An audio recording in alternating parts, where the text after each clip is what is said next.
आथा के दरबार में यह नए साल का दिन था, भव्य उत्सव का समय। गोलमेज के सभी बहादुर शूरवीर और बहादुर स्वामी राजा के साथ बैठे थे, भाइयों की तरह मजाक कर रहे थे। रानी गाइनवे ने मंच पर अपना स्थान ग्रहण किया। एक शानदार सिंहासन रेशम से सजाया गया था और कढ़ाई वाले टेपेस्ट्री की छतरी से ढका हुआ था। तुरही की ध्वनि के साथ पहला कोर्स शुरू हुआ। स्वादिष्ट व्यंजन लाए गए। बढ़िया व्यंजन ताज़ा और प्रचुर मात्रा में थे। इतना ऊंचा ढेर लगा दिया गया था कि मेजपोश पर बमुश्किल एक जगह बची थी कि उन्हें एक गिलास वाइन या एक कप बियर को ऊपर उठाए बिना रखा जा सके।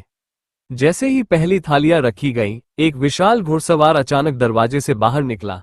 वह अजनबी मोटा शरीर वाला और मजबूत था, फिर भी उसके विशाल आकार के बावजूद उसे खूबसूरती से चित्रित किया गया था और उसकी बैरल छाती कमर से काफी छोटी थी।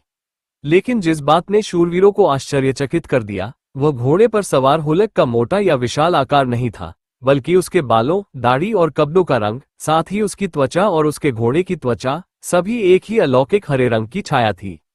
फिर भी इससे अधिक राजसी उपस्थिति हरे रंग की कभी नहीं हुई, क्योंकि घुड़सवार का अंगरखा उसकी पसलियों से कसकर बंधा हुआ एक फर रेखा वाले हरे लबादे से लिपटा हुआ था, जो कि शगुन ट्रिम के साथ फिट और सिल दिया गया था, जबकि प्राणी के हरे बाल और दाढ़ी स्वतंत्र रूप से फैले हुए थे। उसके कंधों को घेरते हुए इसे चारों ओर से काटा गया था। उसके घोड़े का अयाल भी उतना ही मोटा था, जिसमें हरे रंग जैसा ही रंग था और घोड़े की पूंछ की तरह सोने के धागे से मुड़ी हुई कई सुनहरी गांठों से बुना हुआ था। इस समूह का गवर्नर कहाँ है? अजनबी चिल्लाया। खुशी से मैं उससे बात करूंगा। मेज के चारों ओर बैठे प्रत्येक शूरवीर पर उसने अपनी नजर डाली और ऊपर से नीचे तक उसका अध्ययन किया और देखा कि सबसे प्रसिद्ध शूरवीर कौन है। स्तब्ध चुप्पी में प्रत्येक अतिथि प्राणी को घूरता रहा। कुछ अत्यंत आश्चर्य से चुप हो गए, अन्य लोग उसके करीब चले गए। उसे एक प्रेत या शायद एक प्रकार की परी या जादूगर समझा, जबकि अन्य ने अपने राजा के प्रति विनम्र सम्मान में अपनी जीभ बंद कर ली। कमरे में कदम रखते ही राजा आथा खड़े होकर इस साहसिक कार्य को देख रहे थे, क्योंकि उन्हें कभी डर नहीं लगा। राजा ने कहा, पथिक, तुम्हारा यहाँ स्वागत है। हमारे साथ बैठो, हमें अपनी कहानी बताओ और जो तुम चाहते हो वह हमारे साथ साझा करो। नहीं, ये सब पवित्र है, अजनबी ने कहा। मैं यहाँ बेकार की बकवास के लिए नहीं आया हूँ। मैं इस गोलमेज से देश के सबसे बहादुर शूरवीर की तलाश में आया हूँ, क्योंकि यह वो जगह है जहाँ कोई भी देश के सबसे बहादुर लोगों को पा सकता है। मेरे हाथ में पकड़ी गई इस शाखा से आपको पता चल जाएगा कि मैं शांति से आया हूँ। घर पर मेरे पास कवच और हेलमेट और ढाल और भाले और अन्य हथियार है। मैं कहने की हिम्मत करता हूँ, मैं काफी कौशल के साथ काम करता हूँ। लेकिन अगर यहाँ के शूरवीर उतने ही बहादुर हैं जितना अन्य लोग बताते हैं, तो आप मुझे वो खेल देंगे जो मैं अधिकार से मांगता हूँ। राजा आथा ने उत्तर दिया, विनम्र शूरवीर, यदि आप नंगे हाथों से युद्ध करना चाहते हैं और किसी भी प्रकार का कोई हथियार नहीं है, तो आप यहाँ युद्ध करने से नहीं चूकेंगे। नहीं, विश्वास में मैं इस बेंच पर किसी भी दाढ़ी रहित युवक के साथ नंगे मुंह से लड़ने नहीं आया हूँ। उनमें से एक भी मेरे लिए मुकाबला नहीं कर सकता है। ग्रीन नाइट ने हंसते हुए और अपना सिर हिलाते हुए कहा, नहीं, मैं एक अलग तरह के खेल के लिए आया हूँ। यदि इस घर में कोई अपने आप को इतना दृढ़ रखे कि एक वार के बदले दूसरा वार कर सके, तो मैं उसे ये कुल्हाड़ी उपहार स्वरूप दे दूंगा कि वह जैसे चाहे संभाल ले, और मैं पहला वार सहने के लिए बैठ जाऊंगा। केवल इतना जान ले कि अगर मैं पहले झटके से बच गया, तो मैं अब से 1 साल और 1 दिन में एक तरह से स्ट्रोक का जवाब दे सकता हूँ। यदि वे लोग पहले स्तब्ध थे, तो अब वे पूरी तरह से अवाक थे। ग्रीन नाइट ने अपनी घनी हरी भौहें ऊपर उठाई और अपनी दाढ़ी लहराई और एक बहादुर आत्मा के आगे बढ़ने का इंतजार किया। क्या? कुछ क्षण की चुप्पी के बाद ग्रीन नाइट ने शोर मचाया, क्या ये राजा आथा का घर है, जिसकी पूरी दुनिया में सराहना की जाती है? आपकी विजय और आपके घमंडी शब्द कहाँ हैं? क्या गोलमेज की सारी प्रसिद्धि एक भाषण से शांत हो जाती है, जबकि कोई लड़ाई भी शामिल नहीं है? इसके साथ ही वह इतनी जोर से हंसा कि राजा आथा का चेहरा बिगड़ गया और उसके चेहरे पर शर्म के मारे खून की बूंदें तैरने लगी। वो ग्रीन नाइट की ओर मुड़ा और कहा, अब यहाँ देखें, इस मेज पर कोई भी ऐसा नहीं है जो आपके सरल शब्दों से आश्चर्यचकित हो। यदि आप इसे मूर्खतापूर्ण तरीके से चाहते हैं, तो सौभाग्य से यह आपकी मूर्खता होगी। मुझे वो कुल्हाड़ी सौंप दें, राजा ने कहा, और मैं पहला प्रहार करने वाला व्यक्ति होऊंगा। शूरवीर नीचे उतरा। उसने राजा को अपनी कुल्हाड़ी दी और आथा ने हथियार को उसके वजन और यह कैसे घूमता है से परिचित होने के लिए घुमाया। नाइट, जिसका सिर हॉल में मौजूद किसी भी व्यक्ति से लंबा था, ने अपनी दाढ़ी को सहलाया। ऐसा लग रहा था जैसे उसे कोई चिंता नहीं है। सर गवर्न, जो रानी के पास बैठे थे, अपने चाचा राजा आथा की ओर दौड़े। मैं आपसे विनती करता हूँ श्रीमान, उन्होंने कहा, यह मैच मेरा हो जाए, क्योंकि मुझे लगता है कि हमारे राजा, आपके लिए यह उचित नहीं है कि आप इस उपहास को अपने ऊपर ले लें। इन बेंचों पर देश के सर्वश्रेष्ठ शूरवीर बैठते हैं, जबकि मैं यहाँ एक सीट इसलिए रखता हूँ क्योंकि आप मेरे चाचा हैं और हम एक ही वंश के हैं, न कि इसलिए कि मैंने युद्ध में खुद को साबित किया है। मैं ये कहने का साहस करता हूँ कि हम में से कोई भी मुझसे अधिक कमजोर और कमजोर दिमाग वाला नहीं है, और अगर खून बहाया गया तो अदालत के लिए कोई भी कम नुकसान साबित नहीं होगा। इसलिए मुझे लगता है कि यह उचित है कि मैं तुम्हारे बजाय इस बकवास के लिए अपनी जान की बाजी लगा दूं, मेरे लीज। शूरवीर एक साथ एकत्र हुए और सभी सहमत हुए, चुनौती को ताज से हटाकर गवन को खेल देना सबसे अच्छा था। इसलिए आर्थर ने अपने भतीजे गवन को आगे आने के लिए कहा। राजा ने अपने भतीजे को कुल्हाड़ी दी और कहा, उसे एक बार काटना सुनिश्चित करो, और यदि तुम इसे सही मायने में और अच्छी तरह से करते हो तो बाद में जो भी काटने की योजना बनाई गई हो उसके बारे में तुम्हें चिंता करने की जरूरत नहीं है। सर गवर्न ने ग्रीन नाइट से संपर्क किया और उन दोनों ने सौदे की शर्तों को दोहराया ताकि यह सभी के लिए स्पष्ट हो जाए। ग्रीन नाइट ने एक शर्त जोड़ी कि जब वर्ष और एक दिन नजदीक आएगा तो गवर्न को स्वयं उसकी तलाश करनी होगी। वो तो ठीक है, लेकिन मुझे कहाँ जाना चाहिए? गवर्न से पूछा, तुम्हारा स्थान कहाँ है? अगर मैं आपके प्रहार से बच गया तो मैं आपको बताऊंगा, ग्रीन नाइट ने कहा, और अगर मैं ऐसा नहीं करता तो इससे कोई फर्क नहीं पड़ता कि मैं कहाँ रहता हूँ। और इसलिए ग्रीन नाइट घुटनों के बल बैठ गया, अपना सिर झुकाया और एक हाथ से हरे बालों को एक तरफ पकड़ लिया ताकि उसकी गर्दन को प्रहार के लिए उजागर किया जा सके। एक ही झटके में गवन की कुल्हाड़ी अजनबी की त्वचा से, उसकी हड्डी से आर पार हो गई और लकड़ी के फर्श पर प्रत्यारोपित कर दी गई, ये सुनिश्चित करने के लिए कि उसका सिर फर्श पर गिर गया। और जैसे ही वो लुढ़का, शूरवीरों ने अपने पैरों से उसे रोक लिया। फिर भी ग्रीन नाइट का शरीर दृढ़ रहा, इतना मजबूत मानो सिर अभी भी उस पर हो। हालांकि हरे सिर से खून बह रहा था, लेकिन इससे उस शरीर को कोई फर्क नहीं पड़ा जो उस पर दावा करने के लिए आगे बढ़ा था। एक हाथ से गंदगी को बालों से पकड़कर शरीर ने घोड़े की लगाम पकड़ ली। रकाब में कदम रखते हुए शरीर ऊपर की ओर बढ़ गया और सिर अभी भी लटक रहा था। गवन की ओर मुड़ गया, एक भान उठाई और उसके मुंह ने कहा, गवन, 1 वर्ष और 1 दिन में मुझे ग्रीन चैपल में ढूंढो। मुझे ग्रीन चैपल के शूरवीर के रूप में जाना जाता है। यदि आप मुझे ईमानदारी से खोजते हैं तो आप असफल नहीं होंगे। इसलिए हमारे सौदे के दूसरे भाग का एहसास करें, या एक अविश्वासी काय कहलाए। और घुड़सवार इतनी तेजी से सिर पर हाथ रखकर हॉल से बाहर निकल गया कि घोड़े के टापों के पीछे चिंगारियां उड़ गईं। आर्थर का हृदय आश्चर्य के साथ साथ निराशा से भी भरा हुआ था, फिर भी उसने इसकी कोई झलक नहीं दिखने दी। अपनी लेडी गाइनवे को उन्होंने सांत्वना दी। उन्होंने अपने भतीजे गवन से कहा, अब अपनी कुल्हाड़ी लटकाओ, ये काफी कट चुकी है। और उसने अपने आदमियों के लिए दावत शुरू की। 2 गुना हिस्सा परोसा गया और आनंद फिर से शुरू हो गया। जल्द ही सर्दी की पूरी ताकत आ गई, जिससे धरती बर्फ और बर्फबारी से ढक गई। फिर जल्द ही बर्फ वसंत की गर्म बारिश के आगे झुक गई और पिघलकर ऊंची नदियों में बदल गई। फूलों के खिलने से पेड़ की शाखाएं ढक गईं और जमीन बिखर गई, और जमीन और जंगल पहले किनारों पर हरे हो गए। फिर पूरे पक्षी अपने शानदार गीतों की धुन पर घोंसले बनाने में व्यस्त हो गए। कुछ ही देर में नरम गर्मी का सुकून आने लगा, जब मुरझाए हुए फूल झड़ गए और पूर्ण आकार की गहरी हरी पत्तियां खिल गईं। इसके बाद पतझड़ की ठंडी हवाएं आईं, जंगली हवाएं जो दिन ब दिन सूरज के साथ संघर्ष करती रहीं। हर अंग से पत्तियां जमीन पर गिरती रहीं और जो कुछ हरा था वह धूसर हो गया। जब बर्फ की बूंदों ने एक बार फिर जमीन को ठंडा कर दिया तो गवन को पता चला कि उसकी चिंताजनक यात्रा का दिन करीब आ रहा था। राजा आर्थर ने अपने शूरवीर को विदा करने के लिए ऑल सेंट्स ईव में एक महान दावत का आयोजन किया, जबकि बहादुर शूरवीरों और निष्पक्ष महिलाओं के दिमाग में बहुत कुछ था। अपने प्रिय गवन की खातिर उनके होठों पर खुशी के अलावा कुछ भी नहीं आया। रात्रि भोज के बाद वह युवक अपने चाचा से अकेले में मिलने गया। अपने अंश के बारे में बोलते हुए उन्होंने कहा, अब मेरे जीवन के लीज भगवान, मैं आपकी अनुमति चाहता हूँ। आप इस शरारत की कीमत जानते हैं और मैं कल सुबह भोर में ग्रीन नाइट की खोज करने के लिए बाध्य हूँ। कैमलॉट के शूरवीर, सभी अच्छे और भले आदमी, शूरवीर को सलाह देने के लिए और अपना दुख व्यक्त करने के लिए राजा के चारों ओर जमा हो गए कि गवर्न जैसे योग्य व्यक्ति को इस तरह के मूर्खतापूर्ण काम पर जाना होगा। लेकिन नाइट ने प्रसन्नतापूर्वक कहा, वास्तव में मैं चिंतित नहीं हूँ। हमारी नियति चाहे जो भी हो, बड़ी या छोटी, एक आदमी अपने भाग्य को पूरा करने के अलावा और क्या कर सकता है, चाहे कुछ भी हो। अगली सुबह ऑल हेलोज डे पर गवर्न ने अपना कवच मांगा और वो उसके सामने रखा हुआ था।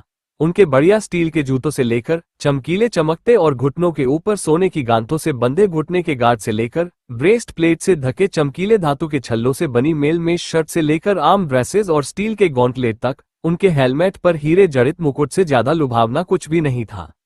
गवन की ढाल पर सत्य का प्रतीक 5 नुकीला पंचकोण, एक अनंत गांठ उकेरा गया था। इसके 5 बिंदु उनके 5 शूरवीर दायित्वों का प्रतिनिधित्व करते हैं: मित्रता, उदारता, शिष्टाचार, शुद्धता और करुणा। गवन ने अपनी तलवार और ढाल पकड़ ली, अपने घोड़े ग्रिंगोलेट पर सवार हो गया और अपने रास्ते पर चल पड़ा। दरबार के सभी शूरवीरों और महिलाओं ने, जिन्होंने उसे जाते हुए देखा, अपने दिलों में गहरी आह भरी और धीरे से एक दूसरे से कहा, कितना अफसोस है, इतने बहादुर और होनहार युवक की बलि दी जानी चाहिए, और किस लिए इतनी बर्बादी। फिर भी गवन ने केवल अपने मिशन के बारे में सोचा। जल्द ही वो उत्तरी वेल्स के पास पहुंचा, जहां उसने नदी पार करके विरल के जंगल में प्रवेश किया। उसने रास्ते में मिलने वाले हर व्यक्ति को ये पूछने के लिए रोका कि क्या वो किसी ग्रीन नाइट के बारे में जानता है जो ग्रीन चैपल में रहता था, लेकिन किसी ने भी ऐसे प्राणी के बारे में नहीं सुना था, और यदि उन्होंने सुना है तो उन्होंने निश्चित रूप से कहा, उन्हें निस्संदेह ऐसे हरे चमड़े वाले जानवर की याद होगी। दिन ब दिन भूख की पीड़ा को शांत करने के लिए बहुत कम भोजन और अपने साथ रखने के लिए कोई साथी नहीं होने के कारण गवन चट्टानों पर चढ़ गया, नदी नालों को पार किया और पहाड़ों, दलदल और कीचड़ के माध्यम से अपना रास्ता बनाया।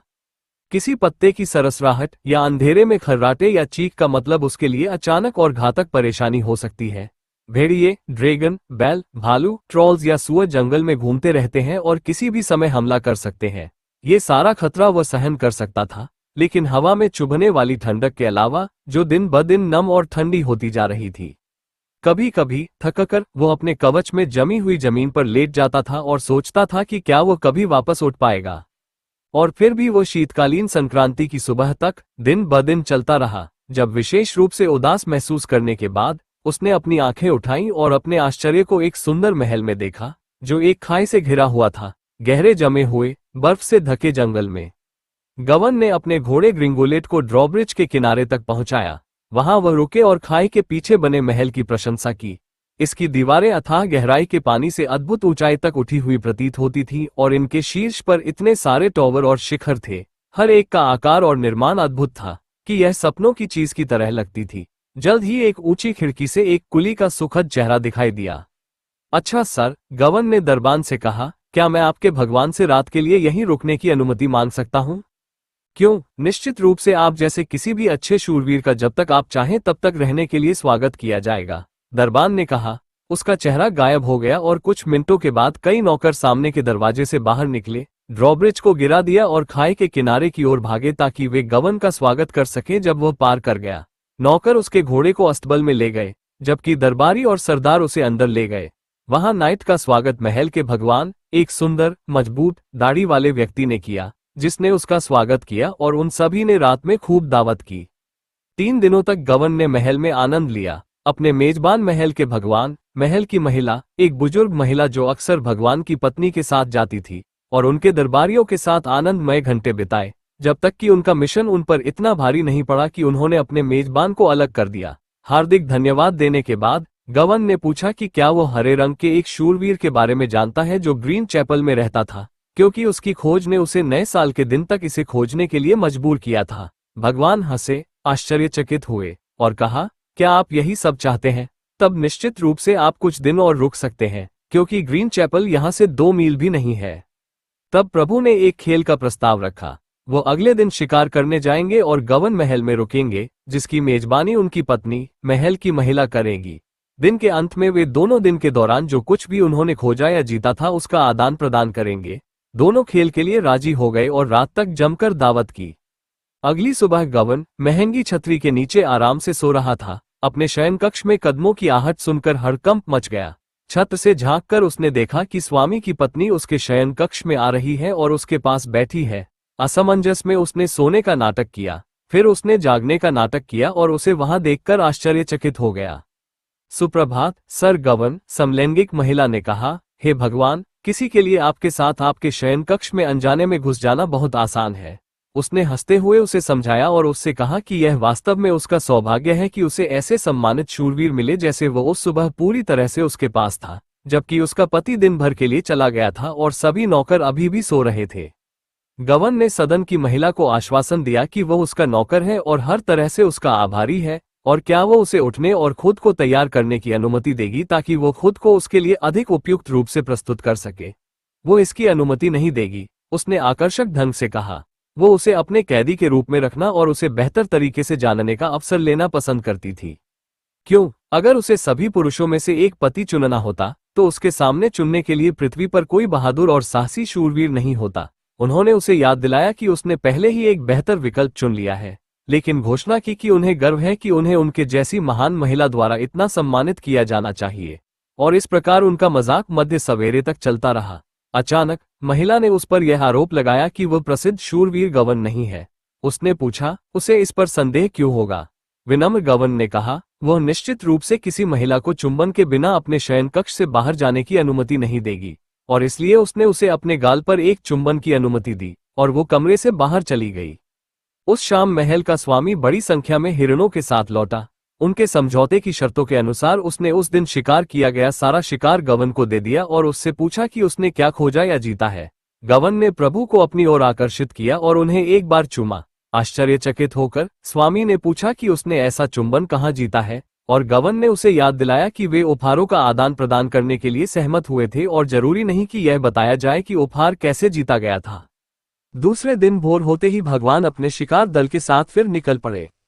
भगवान की पत्नी पहले की तरह गवेन के शयन कक्ष में दाखिल हुई। उसके जागने और उसका अभिवादन करने के बाद उसकी ओर विचारपूर्वक देखते हुए उसने उसे डांटा कि वह इतना सख्त क्यों दिख रहा है। निश्चित रूप से शिष्टाचार और सम्मान की कला में अच्छी तरह से प्रशिक्षित एक शूरवीर एक महिला से एक और चुंबन के लिए उत्सुक प्रतीत होगा।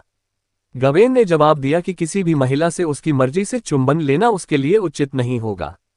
उसने उसे आश्वासन दिया कि वह ऐसे कई चुंबन स्वतंत्र रूप से देगी, और उसने उसे एक बार फिर चूमा। फिर उसने उसे फिर डांटा। यहाँ वो 2 सुबह से उसके साथ बैठी है और उसने प्यार के बारे में कुछ भी नहीं कहा। क्या वह इतनी अयोग्य है? वो उसकी ओर देखती है कि वो उसे इसकी कला नहीं सिखाएगा। नाइट ने कहा, यह उसके लिए बहुत खुशी की बात है कि ऐसी गोरी महिला उसके जैसे असभ्य और अनुभवहीन व्यक्ति के साथ ऐसी बातचीत की तलाश करेगी, लेकिन निश्चित रूप से वो खुद प्यार के बारे में कहीं अधिक जानती है। और इस तरह वे मजाक करते रहे और एक साथ बातें करते रहे जब तक कि उसने उसे एक बार और चूमा और विदा नहीं हो गई। उस रात भगवान एक जंगली सुअर के साथ लौटे जिसे उन्होंने जमीन पर गिरा दिया था। गवन ने अपने मेजबान की गर्दन पकड़ी और उसे विनम्रतापूर्वक 2 बार चूमते हुए कहा, सचमुच मैंने अब वो सब तुम्हें दे दिया है जो मैंने हासिल किया है।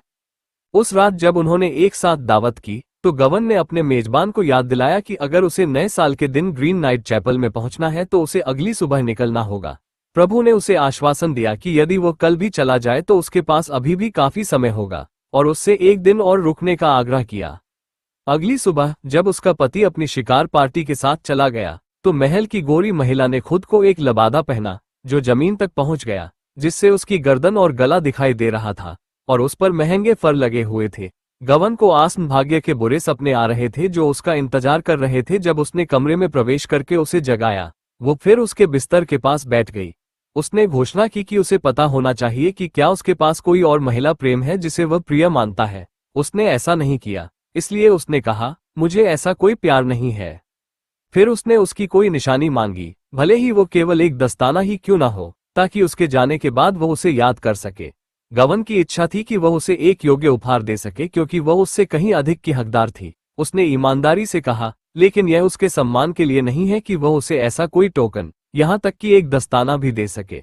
फिर उसने थोड़ा नाराज होकर कहा कि वह इसके बदले उसे एक टोकन देगी, और उसे एक चमकदार आभूषण के साथ लाल सोने की अंगूठी की पेशकश की। उन्होंने कहा, दुर्भाग्यवश वो इसे स्वीकार नहीं कर सकते। फिर उसने सुझाव दिया, और भी अधिक चिढ़ते हुए, कि यदि एक अंगूठी बहुत महंगी है और उसे उसके प्रति बहुत अधिक आभारी बनाएगी तो उसे कम उपहार के रूप में उसकी करधनी स्वीकार करनी चाहिए। उसने अपने बगल में बंधा फीता खोला और उसे अपना हरा रेशम का करधनी, जो सोने के धागे से सुंदर तरीके से बुना गया था, उसे सौंप दिया। लेकिन उसने कहा कि वह इसे भी स्वीकार नहीं कर सकता। उसने उससे विनती की कि वह और कोई एहसान न मांगे जो वह नहीं दे सकता। महिला ने करधनी को आगे की ओर पकड़ना जारी रखा। उसने कहा, ये करधनी एक साधारण परिधान लग सकता है, लेकिन अगर उसे इसका असली मूल्य पता होता तो वह इसे और अधिक महत्व देता।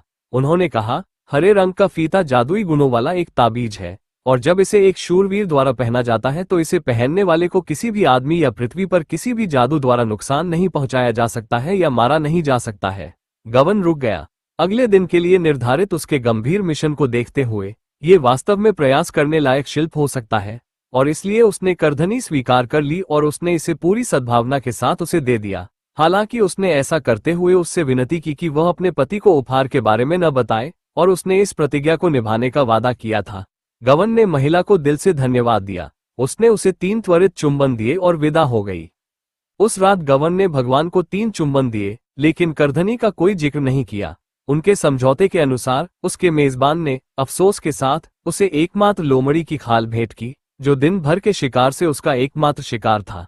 पिछली रात की दावत में गवन ने अपने मेजबान को याद दिलाया कि उसे अगली सुबह बिना किसी देरी के चले जाना चाहिए, और स्वामी सहमत हो गए और उसे सुरक्षित और सीधे मार्ग की गारंटी देने के लिए एक स्क्वायर प्रदान करने पर जोर दिया।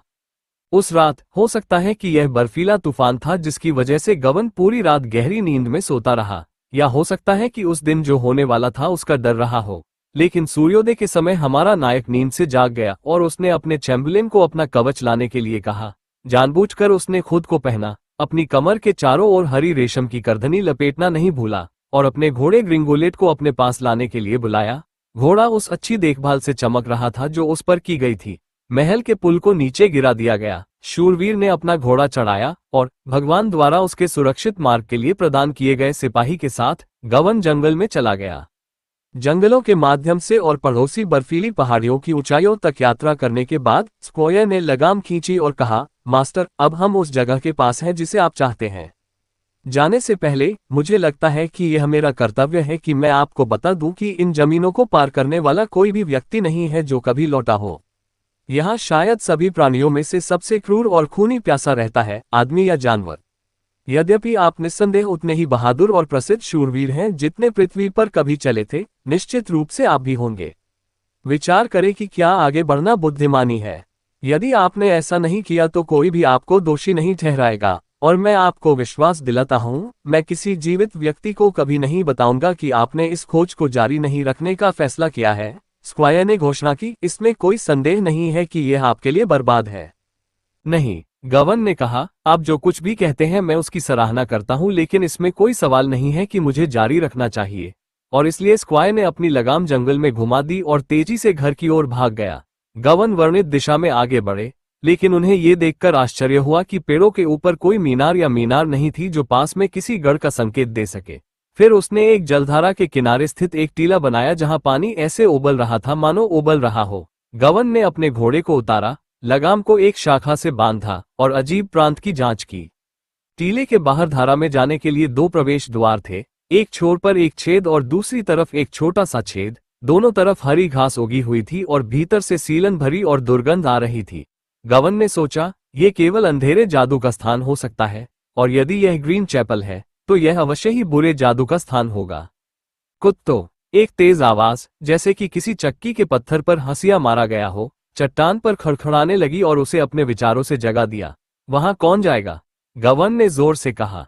मैं, सर गवन, अपने भाग्य से मिलने आया हूं। यदि यह ग्रीन नाइट है तो अभी खुद को दिखाओ, अन्यथा बहुत देर हो जाएगी। फिर ग्रीन नाइट बाहर निकला, हमेशा की तरह बड़ा और विशाल और हरा, सिर से पैर तक एक नई धार वाली डेनिश कुल्हाड़ी जिसके ब्लेड की चौड़ाई 4 फीट से कम नहीं थी। गवेन, ग्रीन नाइट ने कहा, आप ठीक समय पर आ गए, बधाई हो। अब काम पर आते हैं। आप हमारे बीच हुए समझौते को जानते हैं कि 1 साल और 1 दिन पहले नए साल के जश्न में मैंने एक झटका खाया था, और आज मैं उस झटका का बदला तुम्हें दूंगा। हम इस घाटी में बिल्कुल अकेले हैं, हमारी सेवा करने वाला या गवाह कोई नहीं है। अब अपना हेलमेट उतारो और हमले के लिए तैयार हो जाओ। चलो इससे ज्यादा बात न करें जो हमने पिछले साल किया था, इससे पहले कि तुमने मुझे अपना झटका दिया था। स्ट्रोक की तैयारी के लिए आपको जो करना चाहिए वो करें, गवन ने कहा। मैं कुछ नहीं कहूंगा और इसका इंतजार करूंगा। गवन ने अपना सिर झुकाया और अपने सिर को उजागर करने के लिए अपने बालों को एक तरफ खींच लिया। ग्रीन नाइट ने अपनी तलवार पकड़ ली, गंभीर कुल्हाड़ी को ऊपर की ओर खींचा, लेकिन जैसे ही ब्लेड गिरा, गवन अपने कंधों से थोड़ा सिकुड़ गया और हथियार हवा में स्थिर हो गया। तुम गवन नहीं हो, ग्रीन नाइट चिल्लाया। पुरुषों में से किसे इतना बहादुर माना जाता है? तुम ऐसे हट गए जैसे कि तुम काया हो। आथ के कक्ष में जब तुम्हारा झटका मुझ पर पड़ा तो मैंने अपना सिर स्थिर रखा। मेरा सिर फर्श पर गिर गया लेकिन मैं नहीं हिला। गवन, मैं तुमसे बेहतर और बहादुर शूरवीर हूं। गवन ने गर्मजोशी से कहा, मैं एक बार झिझका था और दोबारा नहीं झिझकूंगा। आपके विपरीत, जब आपने अपना झटका झेला था, मैं जानता हूं कि जब मेरा सिर गिर जाएगा तो ये बाद में मेरे हाथों से बात नहीं करेगा। मैं अपने भाग्य का सौदा करने के लिए आपके साथ तैयार हूं। मैं अब और नहीं झिझकूंगा। तुम्हारे पास है तो। ग्रीन नाइट ने बड़ी ताकत से हथियार घुमाया और नीचे की ओर प्रहार किया, लेकिन अंतिम क्षण में पीछे हट गया। ग्रीन नाइट ने कहा, अपना हुड एक तरफ रख दें जो आथर ने आपको दिया था, ताकि जब आप अपना सिर झुकाएं तो यह आगे की ओर न गिरे। क्या? गवन रोया, ये बकवास है। आप बहुत अधिक समय ले रहे हैं। इसे एक बार और हमेशा के लिए समाप्त करें। फुर्सत, ग्रीन नाइट ने कहा, मैं इस काम को अब और इंतजार नहीं करने दूंगा। एक बार फिर गवन ने अपना सिर झुकाया और कुल्हाड़ी गिर गई, जिससे उसकी गर्दन की त्वचा में छेद हो गया, लेकिन उसकी गर्दन पर वार नहीं हुआ। गवन ने डंक महसूस किया और देखा कि बर्फ पर खून का दाग है। फिर भी यह महसूस करते हुए कि वो अभी भी जीवित है, वो उछल पड़ा। जल्दी से अपना हेलमेट पहना, अपनी तलवार खींची और चिल्लाया, रुको श्रीमान, आपने अपना झटका खा लिया है। अब आपको और कुछ नहीं मिलेगा। आथा के हॉल में हमारा समझौता एक के लिए एक झटका था। यदि आप दोबारा हमला करते हैं तो मैं उसी तरह जवाब देने के लिए स्वतंत्र हो जाऊंगा, इसलिए रुकें।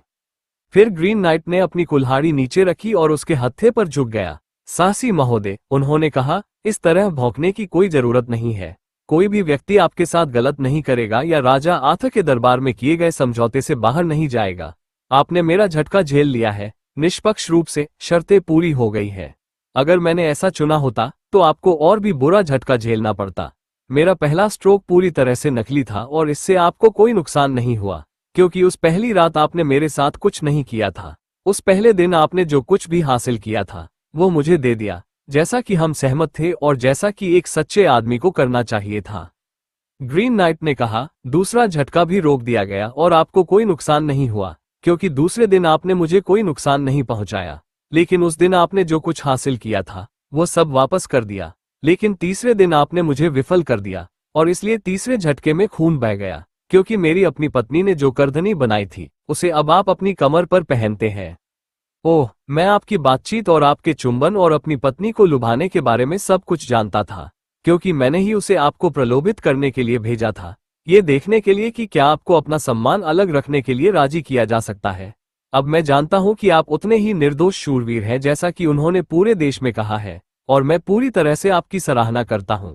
लेकिन आप थोड़ा चूक गए और उस चूक के लिए तीसरे दिन कुछ खून बहाया गया। साथ ही ऐसा होना भी चाहिए था। फिर भी आपको उस कुकर्म के लिए किस कारण से प्रेरित किया गया, ये बुराई या लोभ नहीं था, बल्कि आपके अपने जीवन का प्यार था। इसलिए मैं इसके लिए आपको कम दोषी मानता हूं। वो युवक बहुत देर तक खड़ा रहा और जो कुछ उसने सुना उससे वो बहुत दुखी हुआ। उसकी छाती का खून उसके सिर तक पहुंच गया और वह शर्म से सिकुड़ गया। फिर अचानक उसने अपनी कमर से कमरबंद को फाड़ दिया और उसे ग्रीन नाइट के पैरों पर फेंक दिया। लो, उसने रोते हुए कहा, मैं दोषपूर्ण और झूठा हूं। विश्वासघात और असत्य ने मुझे ये दुख दिया है। मैं अपनी कमजोरी को कभी नहीं भूलूंगा, चाहे मैं जब तक जीवित रहूं। लेकिन ग्रीन नाइट ने केवल मुस्कुराया और कहा, मैं आपको विश्वास दिलाता हूं कि आपने मेरे साथ जो भी बुरा किया है उससे मैं पूरी तरह से संतुष्ट हूं। आपकी स्वतंत्र स्वीकारोक्ति ही इसे और अधिक तेजी से ठीक करती है। आप उतने ही निर्दोष और शुद्ध हैं जितने उस दिन थे जब आप पैदा हुए थे। आपने जो परिधान पहना है वो सोने और हरे रंग से बुना हुआ है, मेरे अपने परिधान के रूप में, और मैं आपसे इसे ग्रीन चैपल के अपने साहसिक कार्य के प्रतीक के रूप में रखने के लिए कहता हूं, क्योंकि यह शूरवीरों और हमारी दोस्ती के बीच हुआ था। जो मैंने किया था, आशा और विश्वास कायम रहेगा। अब मेरे साथ मेरे महल में वापस आओ जहां तुम मेरी गुणी पत्नी के साथ सुधार कर सकते हो। नहीं, गवन ने कहा, मैं आगे बढ़ूंगा। हालांकि मैं आपको धन्यवाद देता हूं। मुझे अपनी पत्नी और अपने दरबार की सभी प्यारी महिलाओं के लिए समर्पित करें। वह एक क्षण रुका। यदि आप चाहें तो मैं अपनी असफलताओं की याद के रूप में और अपनी कमजोरी की याद दिलाने के लिए कमरबंद रखूंगा। अब अगर मैं आपसे एक आखिरी सवाल पूछूं, तो आप वास्तव में कौन हैं? मैं आपको बताऊंगा। मैं मोगन ले फे का नौकर बर्टिल ऑफ दी हाउट बेसेट हूं, जो मेरे महल में रहता है। आप जानते हैं कि वह कौन है? वह एक जादूगरनी है। जादूगर मलिन की मालकिन है और चूंकि वह आथा की सौतेली बहन है, इसलिए वह आपसे रिश्ते में है। मोगन ले फे आपकी अपनी चाची है। वह वृद्ध महिला है जिसे आपने अक्सर मेरी अपनी प्रिय पत्नी के साथ देखा था। यह उसका आदेश था जिसने मुझे भेष बदलकर काम पर भेजा था। कैमलॉट में राजा आर्थर का दरबार उस आदमी द्वारा गाइनवेर को डराने की उम्मीद में था जो अपने सिर को हाथ में लेकर बोलता था। और अब आप सब कुछ जानते हैं। हे शूरवीर, मैं आपसे एक बार फिर प्रार्थना करता हूं कि आप मेरे महल में आए और अपनी चाची और हमारे परिवार के बाकी लोगों के साथ नए साल का जश्न मनाएं। फिर भी गवर्नर ने सम्मानपूर्वक उनके आतिथ्य को अस्वीकार कर दिया और इस प्रकार दोनों व्यक्तियों ने चुंबन किया, गले मिले और अलविदा कहा। ग्रीन नाइट अपने महल में वापस चला गया और गवर्नर राजा आर्थर के दरबार की ओर चला गया। रास्ते में उसकी गर्दन का घाव तो ठीक हो गया, यद्यपि हृदय का घाव बना रहा। आर्थर के हॉल में क्या आश्चर्य था जब गवर्नर सुरक्षित रूप से आगे बढ़ रहा था। सभी उसकी कहानी सुनने के लिए इधर उधर दौड़ पड़े और जब गवर्नर ने करधनी स्वीकार करने में अपनी बेवफाई पर अफसोस जताया और घोषणा की कि वह दोष के बंधन के रूप में हमेशा इस परिधान को पहने रहेगा, तो शर्म के मारे उसके चेहरे पर खून की लहर दौड़ गई। राजा ने अपने भतीजे को सांत्वना दी और दावा किया कि अब से सर गवेन की खातिर गोलमेज के सभी शूरवीर और महिलाएं हरे रंग की रेशमी करधनी पहनेंगे। आर्थर ने इसकी घोषणा इसी प्रकार की थी और इसे हमेशा के लिए घोषित कर दिया गया।